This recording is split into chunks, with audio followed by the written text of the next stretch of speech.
So welcome to Atlantic County Republican Chairman Keith Davis. Sir, how are you? Doing great, Max. Good to see you. I like Thanks for that making portrait of time. Lincoln in the background there. You like what? I like that portrait of Abe Lincoln in the background. I got them all. I got him. I got Teddy Roosevelt. I got all my pins up there. I got a Reagan pin. Nice. Well, I figure we should start, if we could, with the primary, because there is a primary, but I haven't seen a lot of activity. You anticipated that Seth Grossman would not run the robust campaign he did the last time out. And how is that going? And what are your expectations for June 8th? Well, I think he'll run the same level of energy in the campaign he ran in the congressional last time. I just don't think it's going to be successful this time. I think the dynamics are much different this year than what they were at that point, primarily because it's a head-to-head race. And the last time he was successful, he did not win a majority of the vote. He got 40% of the vote. It was the entire second congressional district, which stretches from Long Beach Island to Carneys Point. And this is limited to the second legislative district, which is, entirely within Atlantic County. It's a different primary electorate. Vince Palestina is on column A with Jack Ciattarelli and Don Guardian and Claire Swift and Frank Ballas and Jim Bertino, Maureen Kern, Joe Girallo. He's on the regular line. And Seth Grossman is in column E. He is in Siberia on the ballot. So I think all of those factors are going to mitigate in favor of Vince, who is working hard, who is getting out into the community, who has been very focused on fundraising along with his assembly running mates. And I'm confident that he's going to be successful on primary day this year. This is just an annoyance, unfortunately, and we see it nationally. We as Republicans, we like to eat our own instead of focusing on the Democrats. But at our convention, it was fair. Seth was invited to participate. He showed up, approached the microphone and said, I withdraw my name from consideration, and I'm going to run in the primary. That's not the way we should be trying to field the best ticket to make sure we're successful. We're a county that has 20,000 more Democrats than Republicans. We are a place where, as you know, Max, having covered elections for many years, we always get outspent.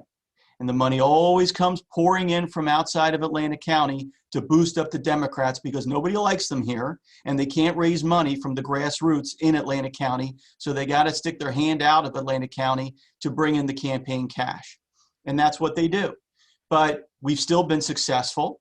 And I think we've been successful because of our fair and open convention process, where candidates go out to the local organizations and clubs, they solicit support, we show up at a convention, everybody has a vote, and we pick the right candidates to run and avoid costly primaries. Unfortunately, Seth didn't get that memo. He's going rogue as he usually does, and he's running off the line to prove a point. The point, I don't understand what it is, but I guess he has a point. But I think at the end of the day, Vince is going to win. He's a winner now, and he's going to be a winner in November. There's a lot of fracture within the Republican Party. We look at these stories at the national level. You see Congresswoman Cheney up against it with the leadership of the party. You see the Trump wing of the party threatening Bush and Romney on one hand with Cheney and Trump on the other. What do you make of that? What do you make of Trump's continuing influence in the party, Mr. Chairman? Well, right now, there's no president that is a Republican in office. So in the absence of that, and you find this anytime. I mean, you found this when Bill Clinton won the first time. You found this when Obama won. There's a little bit of a searching period for our party to figure out what direction we're going in. And I think that's what you see going on. I reject these wings. You know, we are one Republican Party, and we have to recognize that we need each other. And in this country, when you look at what this President Biden is doing with these crazy tax and spend policies that he's bringing back, and our own Governor Murphy and what he is doing to destroy our state, we got to be united, okay? Because as bad as we are as Republicans, we're a hell of a lot better than they are as Democrats in terms of their governing style. And once we recognize that, and we realize that the goal is to beat the Democrats in the fall, I think we'll be more successful as a party. What attracts you to Jack Ciattarelli's gubernatorial candidacy? Well, I've been attracted to Jack Ciattarelli's campaign for a long time now. And for me, it's about his messaging. It's about his style. It's about how I think he would govern as the leader of our state. He's somebody who clearly has the experience, both, for the brief period of time he served in the legislature, but also as a former county freeholder in Somerset County. But he's also a small business person. He doesn't come from Wall Street the way Governor Murphy does. He comes from Main Street, and he's built up 2 successful businesses through his career. So he understands what it means to meet a bottom line, be able to balance his own books. And I think he'd bring that same mindset to the state of New Jersey. But I've watched him on the stump. I saw him just a few weeks ago at a Summers Point Republican Club, and Maxie just held the room. They were captivated by him. They hung on every word. They believed in his message. They understand that this governor is leading our state in the wrong direction. And I think we're starting to see this erosion of Governor Murphy's support in the latest Monmouth University poll that just came out, that's showing a growing portion of the electorate saying, we need somebody else as governor in the state of New Jersey. And I think Jack Ciattarelli is going to be that guy who's going to be able to fit the bill, who's going to be acceptable to many voters in the state. He's already doing his outreach. And I think that's a good example of where we have unified around a candidate early on. I believe he has the county line in every county Republican organization that has a line going into the primary this year. I was out in front saying we need to coalesce around Jack as county party chairs to give him every advantage that he needs and deserves going into the fall campaign. And it happened. And we have rallied around him, and that does give him a boost going into the fall. He's got some distractions in the primary, unfortunately, but he's going to emerge, I think, very strong from that process. He's hitting all of his fundraising marks. He's still making his way around the state of New Jersey, and the governor's approvals are eroding at the same time. So there's a solid lane for Jack Ciattarelli to be successful. I think he will be successful. I'm happy he's at the top of our ticket this year because he's going to benefit everybody that's running in Atlantic County and all the Republicans in the state of New Jersey. Mr. Chairman, a couple of years ago, Hirsch Singh got the endorsement of the Atlantic County Republicans in CD2, if I'm not mistaken. I was at your convention and he was triumphant that morning. It was a pretty competitive field. What's happened between then and now in terms of this young man's political career in the party? Well, look, you can't, in my estimation, and I've told Hirsch this, he is from Atlantic County. He I guess, lives in my hometown of Linwood. And we've met and we've talked in the past. And I saw a lot of promise in Hirsch, urged him to run for local office, but that was never good enough, and wanted to just reach for the brass ring, run for U.S. Senate, run for governor. And I think it's coming to the point where he's running every year and he's falling short every year. He's never run a successful campaign. I think he can, but I think he needs to take a step back. He needs to be in a more supportive role within the Republican Party and regroup a little bit and come back and try to be successful. But this scorched earth approach that he's bringing to the primary, I think, is very counterproductive. I don't think it's going to be successful at the end of the day. And I think it hurts him, it hurts the party. And I wish we were seeing a more message-driven, proactive campaign from him than what we're seeing. Certainly we'll talk more after June 8th about the general dynamics. But when you look at what the Democrats have put together on the other side, and you look at the Atlantic County centrism of that general election with Vince Mazzeo at the top of the Senate ticket, what do you see as the strongest components of your team going against that team? Well, I want as many debates as we can possibly have for state Senate this year, because we've seen Vince Mazzeo's performances in the debates. And what I think you're going to see is is that Vince Mazzio's handlers are going to say, we're going to keep him behind the scenes, behind closed doors. We're not going to let him out. That's not fair to the voters of Atlantic County. They need to see Vince Mazzio and Vince Palestina side by side behind a podium talking about the issues that are affecting this state, from these COVID controls to the debt that we've put our state in, to these crazy taxes that Murphy continues to force down our throat.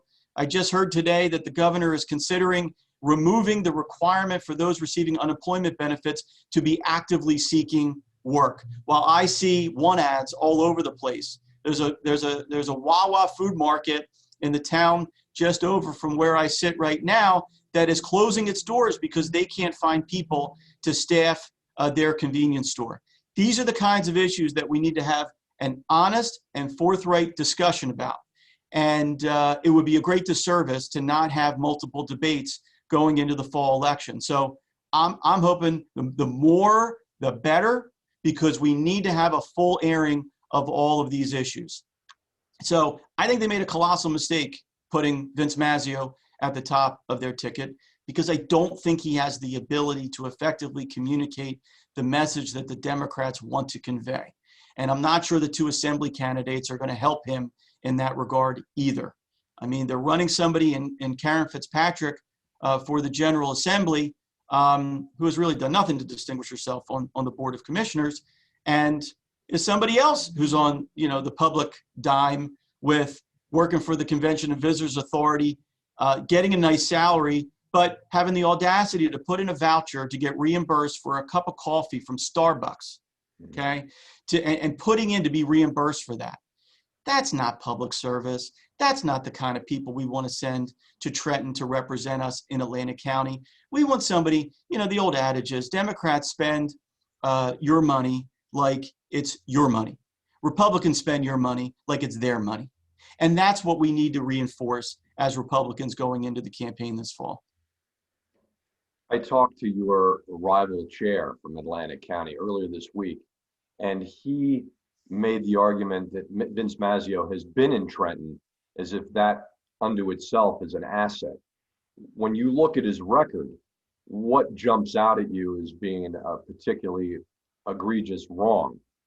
Well, the pilot, for one, is we have this unique circumstance and in Atlantic County where we are special in Atlantic City, and because of that legislation, which Vince Mazzio sponsored, real property is taxed differently from anywhere else in the state of New Jersey.